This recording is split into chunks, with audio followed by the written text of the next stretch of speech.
இந்த வேலூர் மாவட்டத்திலே மாநில செயற்குழுவும் மற்றும் நம்முடைய மாநில துணைத் தலைவர் அருமை தோழர் ரவி அவர்களின் பதவியுறவு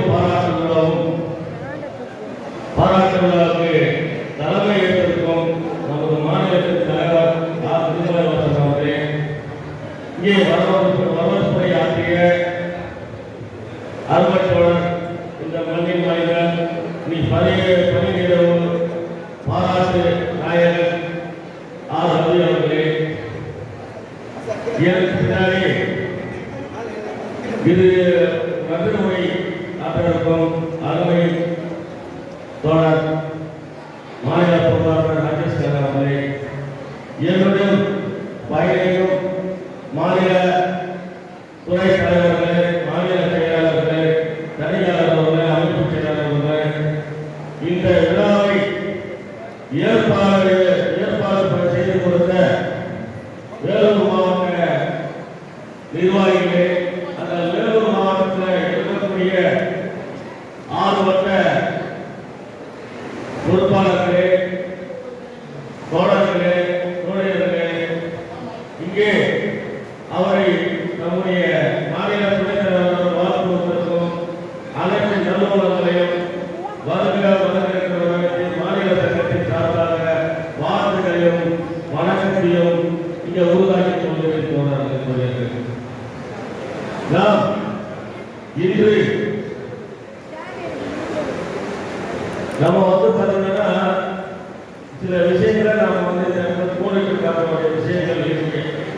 அதே போல் இங்கே மாற்று சங்கத்திலிருந்து நம்முடைய தாய் சங்கத்தில் இணைந்த செங்கல்பட்டு மாவட்டத்திலும் அதே போல சேலம் மாவட்டத்திலும் ராணிப்பேட்டை மாவட்டத்தில் அரக்கோணம் மாவட்டத்திலும் தென்காசி மாவட்டத்தில் இணைந்திருக்கும் அனைவரையும் இந்த நேரத்தில் வருக என வரவேற்கின்றோம் என்பதை உங்கள் மேலான சமூகத்துக்கு இங்கே வந்திருக்கக்கூடிய அத்தனை தோழர்கள் மேலான சமூகத்துக்கு இதை தெரிவித்துக் கொள்கிறேன். இன்னைக்கு தலைவர் அவர்கள் சொன்னார், நடக்க முடிந்த வேலை நடக்க போற வேலை. நாம் இந்த தமிழக அரசு பொறுப்பேற்பதற்கு முன்னால் 2021 அரசுடன் சென்ற போராட்டத்திலும் ஆசிரியர்களுடைய போராட்டத்திலும் ஜாத்ரோஜிவோ போராட்டத்திலும் அங்கன்வாடி ஊழியர்கள் போராட்டத்திலும் சத்துணவு சங்க போராட்டத்திலும் ஊரக செயலாளர் போராட்டத்திலும் நம்முடைய இப்போது ஆண்டு கொண்டிருக்கிற நம்முடைய முதல்வர் மாண்புமிகு முதலமைச்சர் அவர்கள் எதிர்க்கட்சி தலைவராக இருந்தபோது அவர் அந்த போராட்டத்திலே கலந்து கொண்டு நான் இருக்கிறேன், டாக்டர் கலைஞருடைய மகன் நான் இருக்கிறேன், முக இருக்கிறேன், நான் மலர் போவது உரிய சூழ்நிலையால் அதை என்ன மாற்றத்தில்லை. எடப்பாடி பழனிசாமி அவர்கள் அவருடைய அப்பா சொல்றாங்க நியாயமான முறையில் ஆசிரியர் இது குடும்பத்துக்கு நான் உங்களுக்கு சொல்ல வேண்டியதில்லை. நீங்கள் அத்தனை பேரும் ஊடகத்திலும் பத்திரிகை வாயிலாக நீங்கள் அறிந்து கொண்டது பார்த்து தெரிந்து கொண்ட விஷயங்கள். ஆனால் இன்னைக்கு ஆட்சி கட்சியிலே இப்படிலாம் சொல்லி நம்ம இடத்திலே அரசாங்க ஊழியரை வசப்படுத்தி இன்றைக்கு ஆட்சி கட்சியிலே ஏறி உட்கார்ந்து 4 ஆண்டுகள் முடிய போகிறது. 4 ஆண்டு காலங்கள் முடிய நிலையில் இன்று வரை தொழிற்சங்கங்களை நிர்வாகிகளை அழைத்து இந்த தமிழக முதல்வர் ஒரு நாள் கூட பேசியதில்லை என்பதை உங்களுக்கு மாநில நிர்வாகிகள் எங்களுக்கு நன்கு தெரியும், உங்களுக்கும் நன்கு தெரியும். ஏனென்றால் இந்த 25-26 பட்ஜெட்டில் முன்னதாக டாக்டர் ஜிலோ பேரமைப்பும் அரசு ஊழியர்களும் வருவாய் தொழிலாளர்கள் கூட்டமைப்பு சங்கமும் ரவுண்டு சங்கமும் கிராம நிர்வாக சங்கமும் நில அளவை சங்கம் கூட்டமைப்பை ஏற்படுத்தி பெறாளர்கள் கூட்டமைப்பு பற்றாளர்கள் கூட்டமைப்பு இந்த தமிழக ஆளக்கூடிய தமிழக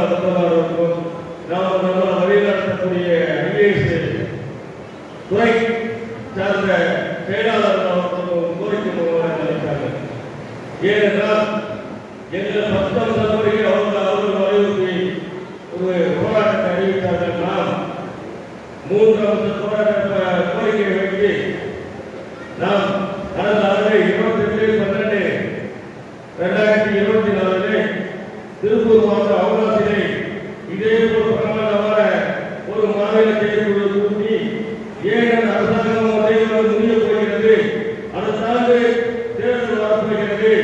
நாம் பல்வேறு கட்ட போராட்டங்களை கடந்த காலங்களிலே 3 கட்ட போராட்டத்தை 180 வருடங்களாக இருந்ததா இன்னைக்கு பார்த்தீங்கன்னா இந்த அளவுக்கு நாம் இன்னைக்கு பென்ஷன் கொடுத்துருக்கோம். அப்புறம் பார்த்தீங்கன்னா நாம் இது வாங்கியிருக்கிறோம், ஓய்வு 10% வாங்கியிருக்கிறோம், வீடியோ 20% வாங்கியிருக்கிறோம். இதெல்லாம் நாம் போராட்டத்தின் வாயிலாக தான் இதை கருணடைப்பதை வேலையை பெற்றோம். அதெல்லாம் மாறி மாறி வரக்கூடிய அரசுகள் கடந்த ஆட்சியிலே நீங்கள் நல்லா சிந்தித்து பார்த்தவங்க கடந்த ஆட்சியிலே ஆட்சி முடிவதற்கு போல் நாம் நம்மளிடம் பிடித்தம் செய்ய சிபிஎஸ் துறையை வருவாய்த்துறையை பணியாற்றக்கூடிய வருவாய் கிராம உதவியாளருக்கு பிடித்தம் செய்யக்கூடாது என்று கடந்த அரசு ஒரு அரசாணை போட்டது. மாநில விரைந்து சென்று நீதிமன்றம் சென்று வருவாய்த்துறை அமைச்சர் உதயகுமார் அவர்களை சந்தித்து, சிஆர்ஐ அவர்களை சந்தித்து, ஜேசிஆர் அவர்களை சந்தித்து, கொரோனா காலம் ஜேசிஆர் அவர்களை செக்ரட்டரி சந்தித்து மீண்டும் அந்த சிபிஎஸ் துறையை 2003 அப்புறம் பணியில் வந்த அரசு பிடிப்பது போல் 2007 பணியில் வந்த கிராமங்களுக்கும் தொடர வேண்டும் என்று கோரிக்கை வைத்து அதை மீண்டும் பிடிக்க செய்தது வருவாய் கிராம சங்கம் என்பதை இந்த நேரத்தில் சுட்டிக்காட்ட. அதே போல் மாற்றுத்திறனாளிகள் பெற்றவங்க மாற்றுத்திறனாளிகள் பெற்றவங்க மாதம் 2500 ரூபாய், ஆண்டுக்கு 2 முறை தொழில் அவங்களுக்கு செலவு.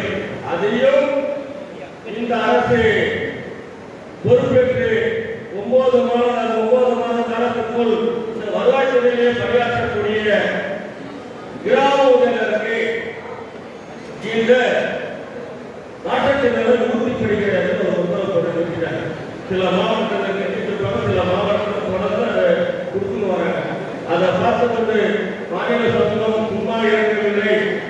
உடனடியாக நாம் அனுப்ப வேண்டிய அமைச்சர் அவர்களையும் அதிகாரிகள் அணுகி நாம் மீண்டும் இதை சொல்ல வேண்டியதான். ஏன்னா மாற்றுத் சங்கத்தில் இருக்கக்கூடியவர்கள் போய் 2500 ரூபாய் இருக்கீங்க, எங்களுக்கு 1000 ரூபாய் மாற்றுத்திறனாளி கொடுங்க ஒரு மனு அளிக்கிறார்கள். அது அரசாங்கம் என்ன தெரியுமா சொல்லிட்டு நம்முடைய வருவாய் செயலாளர் என்ன தெரியுமா சொன்னாங்க, நீங்க கேட்கிற கோரிக்கை அரசு கொள்கையின் முடிவு, இப்போதைக்கு நீங்க கேட்கிற கோரிக்கை 1000 ரூபாய் வளர இயலாதுன்றதை குமார் கேட்டு அரசு செயலாளர் அவங்க லெட்டர் கொடுத்துருக்காங்க, ஒரு தள்ளுபடி பண்ணாங்க. மீண்டும் நம்முடைய சங்கம் கையில் எடுத்துக்கொண்டு அதுக்கு நடையாய் நடந்து எங்கெங்க அந்த கோப்புகள் குறைகிறது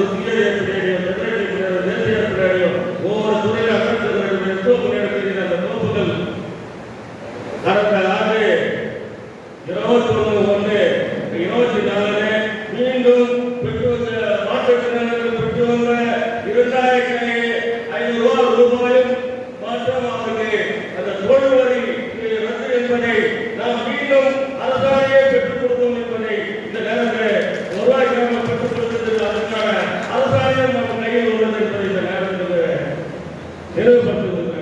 அது மட்டுமல்ல, இன்னைக்கு பார்த்தீங்கன்னா 2000 அப்புறம் பணி போகிறோம். நம்ம வருவாய் கிராமம் 2007 பணிக்கு வந்தவங்க ஓய்வு பெற்றவங்க இருக்காங்க, இறந்த போனவங்க அவங்க குடும்பம்